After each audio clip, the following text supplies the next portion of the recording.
Hello friends, मेरा नाम doctor Veerbhan बलाई है और मैं मणिपाल हॉस्पिटल द्वारका में काम कर रहा हूँ as an interns cardiologist. So on this 29th of September we are going to celebrate World Heart Day. Okay, so World Heart Day एक बहुत ही इम्पोर्टेंट दिन है क्योंकि आप सबको पता है कि हार्ट डिजीज हमारे देश में और दुनिया में एपिडेमिक की तरह फैल रही है। WHO के डाटा के हिसाब से लगभग 18 मिलियन डेथ पूरी दुनिया में हार्ट और हार्ट रिलेटेड डिजीज की वजह से होती हैं।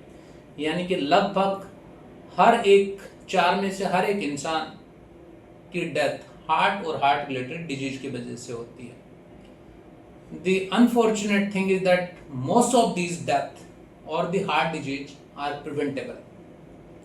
So as per inter heart study, जो कि एक लार्ज स्टडी थी, जो कि लैंसेट नाम की एक साइंटिफिक पेपर में पब्लिश हुई थी 2004 के आसपास, जिसमें ये पाया गया कि अगर हम अपनी जीवन शैली सुधारें, खान पान सुधारें, रेगुलर व्यायाम करें, स्ट्रेस वगैरह को अवॉइड करें, यानी कि इस तरह के उन्होंने 9 रिस्क फैक्टर आइडेंटिफाई किए जिन पे अगर हम अमल करें तो हम ऑलमोस्ट अपने हार्ट डिजीज होने की संभावना को लगभग 90% तक कम कर सकते हैं। हाँ दोस्तों, सही कहा मैंने, almost up to the 90%। It's not a myth, these are fact. So let's come to one by one to each and every one of these risk factor. So before starting that, let me tell you, इस साल के जो World Heart Day का theme है do not miss a beat. Okay, so I suppose आप भी अपने heart का केयर करेंगे अच्छे से and try not to miss a beat of your life, because heart beats 1 lakh times day. तो आई थिंक हमें भी थोड़ा बहुत अपने हार्ट का ध्यान रख लेना चाहिए। तो जो मैं आज आपको 9 फैक्ट्स बता रहा हूँ, जिससे कि मैंने कहा कि I mean if we implement these 9 risk factors का मॉडिफिकेशन अपने लाइफ में, तो हम अपने और अपने परिजनों में हार्ट और हार्ट डिजीज होने की संभावना को लगभग 90% तक कम कर सकते हैं।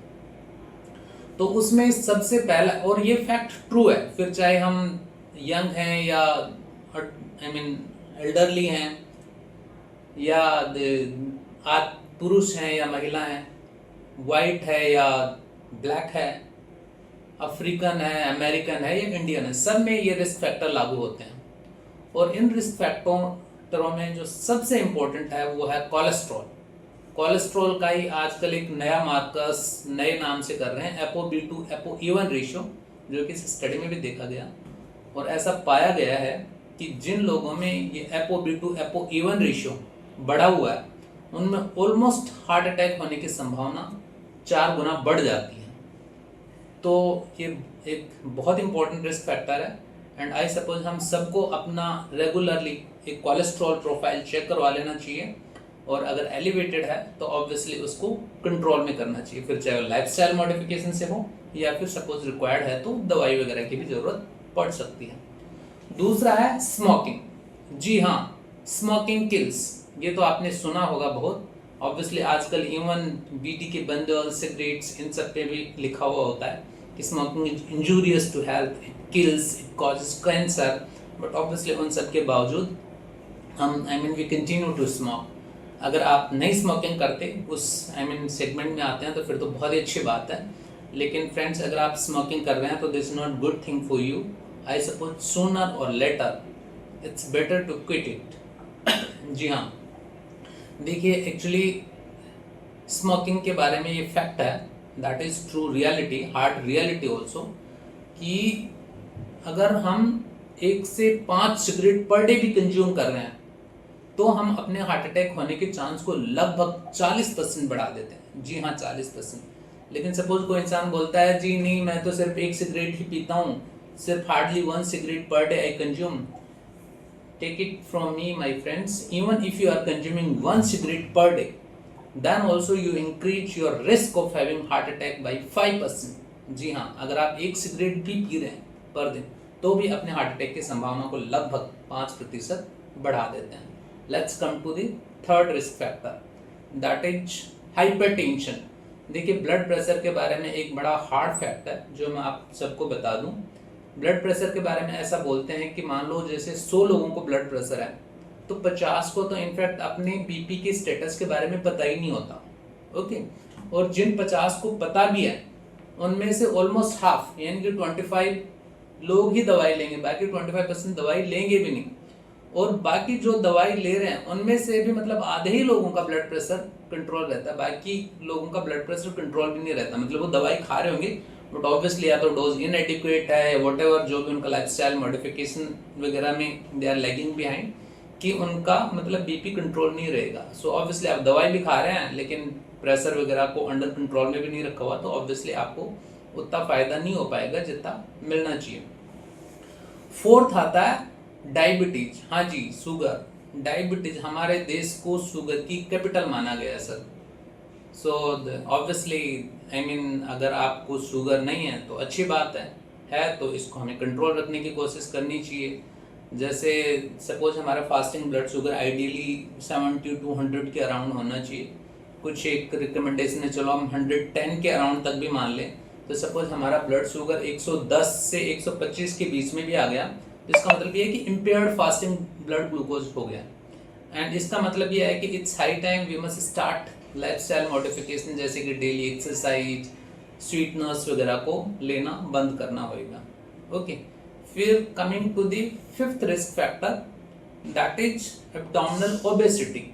सो हाँ, हमारे देश में ऐसा देखा गया है कि हम में ना ट्रंकल ओबेसिटी ज़्यादा होती है, यानी कि हम ओवरऑल शायद ओबेज ना हो बट हमारे पेट पे बहुत ज़्यादा चर्बी जमा होती है, जिसके चलते हमें पोट बेली हो जाता है, यानी कि हमारा सिर्फ टमी बाहर आ जाता है।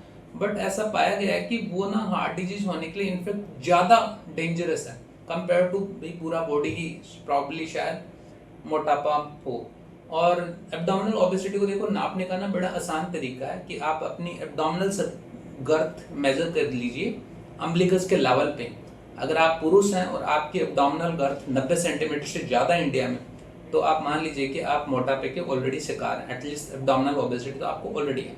और अगर आप महिला हैं और आपकी एब्डोमिनल गर्थ अगर 80 सेंटीमीटर से ज़्यादा है तो भी आप मान लीजिए कि आप मतलब ऑलमोस्ट ऑलरेडी ओबेज कैटेगरी में, एटलीस्ट एब्डोमिनल ओबेसिटी की परिभाषा के हिसाब से तो आप आ ही चुके हैं।